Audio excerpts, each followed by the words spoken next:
underneath them while they're swimming under the water, they have to be swimming around on their backs. So you can imagine if they were out in the wild hunting fish, and all the fish were underneath them, they'd have to be swimming around on their backs in order to see all the fish. Now right now you can see that on either side of the head, right behind their ear, they have a little hole. Now that's actually their ear, and as you can see, they do not have an external ear flap like what we have, and that's actually what classifies them as a true seal. If you're familiar with something like a sea lion that does have that external ear flap, they're actually not classified as true seals. Now a harbor seal, as the name suggests, is generally found quite close to the coast. They'll only ever swim about 10 kilometers offshore in search of food, and these guys will actually swim up freshwater rivers to find food as well. Now their favorite fish is the herring, and that's what we feed them here every morning and afternoon, but they're not picky eaters. They'll eat just about any type of fish they can catch. They've also been known to eat octopus, squid, and seabirds if they can catch them.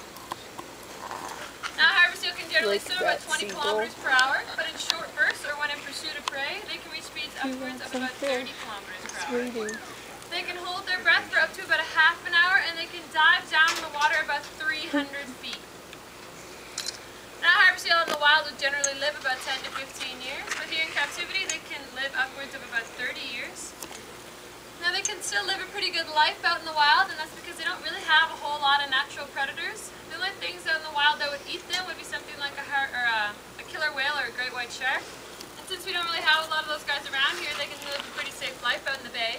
The only thing they really have to worry about is man, and that's because these are the types of seals that will bite holes in fishermen's nets and in the salmon cages to get at the fish. And as you can imagine, the fishermen really don't appreciate that, so that's why they have to sometimes watch out for man. Now these two seals here, they're both boys. Their names are Loki and Snorkel, and they're father and son. Now Loki's the bigger guy who just went under the water in front of you guys. And he was born in our old aquarium in 1993, so he's 17 years old.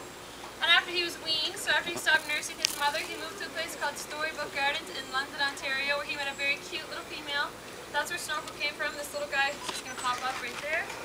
Now Snorkel just celebrated his 4th birthday about 2 months ago, so and it takes a male harbor seal about 4 to 6 years to fully mature. So it'll take him about another 2 years to gain that about 80 pounds that Loki still has on him. If you notice sometimes, you might be able to notice he's a little bit smaller than Loki right now. Now if these two seals are pretty lucky, they'll do tricks for us during the feeding times.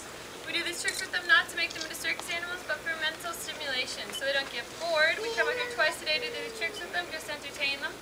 And we also do these tricks with them so that they're comfortable with us handling them. You can imagine if they ever got sick and they needed some sort of veterinary care, it would be a lot less stressful for us, and a lot less stressful for them if they were already comfortable with us handling them. I got his face. Now all the tricks that we're going to do here today, we'll be doing using hand signals. So if I do a hand signal and Snorkel does this trick correctly, he's going to get a fish. If he doesn't do his trick correctly, he has to wait until he gets it right before he's going to get his fish. So it's very important that you guys do not repeat any of the hand signals that you see here today.